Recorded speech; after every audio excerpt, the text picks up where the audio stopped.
7 years ago today, a Pocatello woman was murdered, and that case remains unsolved. Good evening. Thanks for watching tonight. I'm Todd Blackington. Today marks the 7th anniversary of the murder of a Pocatello woman. While Nori Jones' case has gone cold, police are not giving up hope that it will one day be solved. Stuart Summers takes us back to that fateful day of September 28, 2004. On the morning of September 28, 2004, 20-year-old Nori Jones failed to show up for work. Her coworkers became suspicious, went to her home on Pole Line Road, and discovered her dead body. Upon arrival, the officers found that the resident, Nori Jones, had been murdered. The investigation into this case has been ongoing since the time of this murder.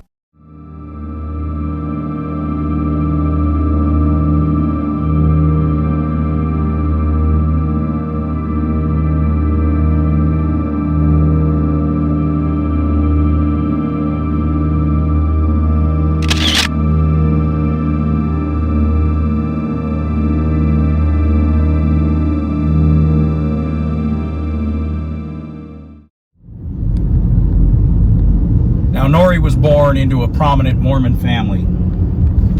Worked for the state of Idaho at a place called the Job Services Department.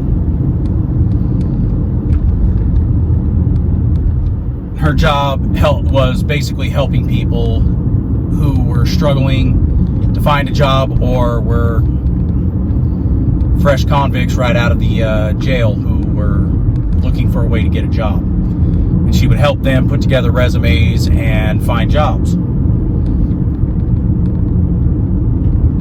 Now, one morning, Nori didn't report to work.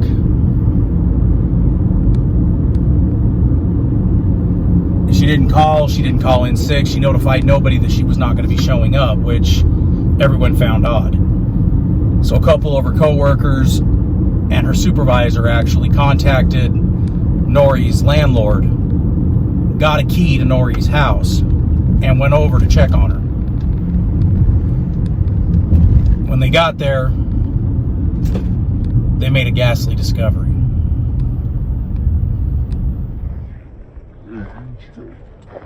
Emergency. I'm on 17 Pole Line Road, and we've got a female down. She's on her bed. Is she breathing? I don't know for sure. I will get somebody over there, okay? Yep. I'll have a bye. Bye. Now, Nori was found inside of her home, asleep in her bed. She was found nude. And she did have a boyfriend, and the police actually asked her boyfriend if there was any reason, if that was something that she did, was regularly, was sleep naked. And he said no, that was not something that she normally did. So the police started taking on a belief of a sexual proponent in her murder. However, initial tests showed no indication of rape or sexual assault. So right now we're going to go check out Nori's home and see where she was actually killed.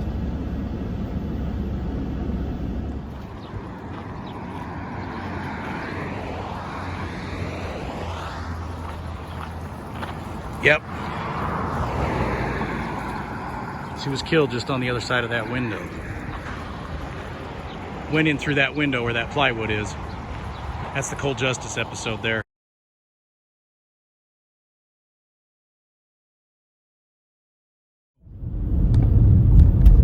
Now, after being found, immediate suspicion fell on a guy by the name of Robert Spillett,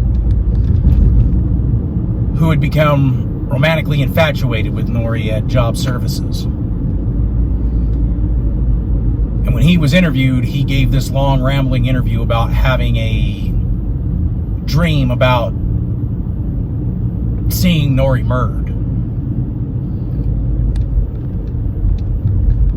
And while they found his actions and his interview extremely odd, they didn't have enough evidence to arrest him for Nori's murder.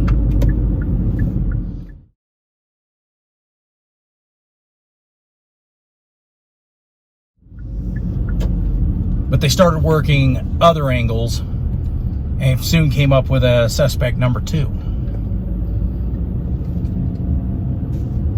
And that was a young man who was already sitting in jail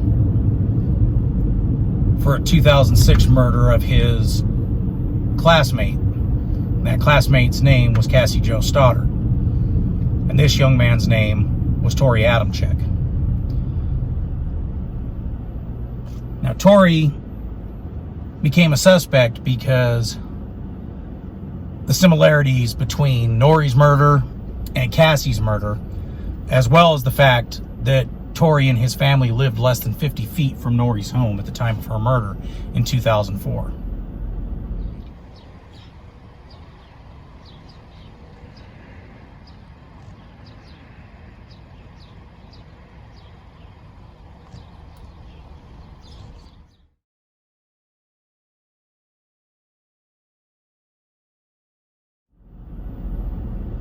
The third suspect was a man by the name of Brad Camphor, who was a felon who'd been recently released from prison for burglary. And his fingerprints were found on the outside of Nori Jones' door, her back door. And when they interviewed him, he basically said that he had never been to the home, he didn't know Nori. And the police more or less believed that he was probably there casing it as a possible robbery. But after Nori's murder, just decided not to go back. So those were the three suspects. But no evidence was concluded to be found that effectively tied any of the three suspects to the murder. So it sat cold for 10 years. Then in 2014, a nationally syndicated television show called Cold Justice did an episode called Still of the Night, where they actually took this case on. I've pasted a link to that episode in the description if you want to watch it for more details on it. But during that time, advanced DNA technology was able to conclusively prove that Brad Camphor was Nori Jones' murderer.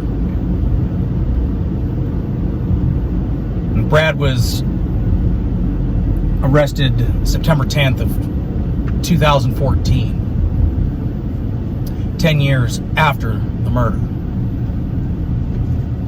And as of today,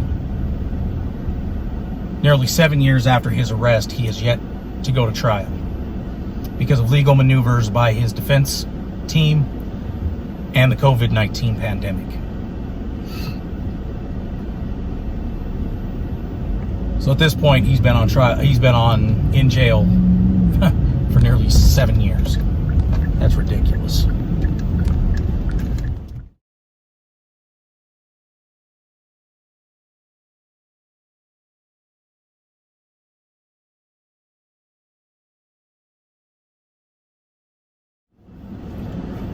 Now we drove all the way up to see Nori's grave.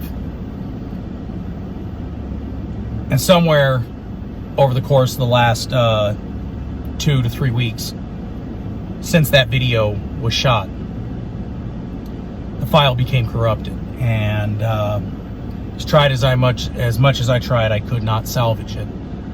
The video of her actual headstone, but we were able to get a picture of it, and that's what you're viewing right now.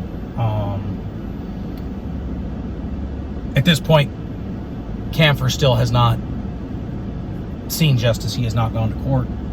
They're still declaring him mentally incompetent, and his court date keeps getting pushed back and back. But once we get a for sure verdict, I'll go in and update this case.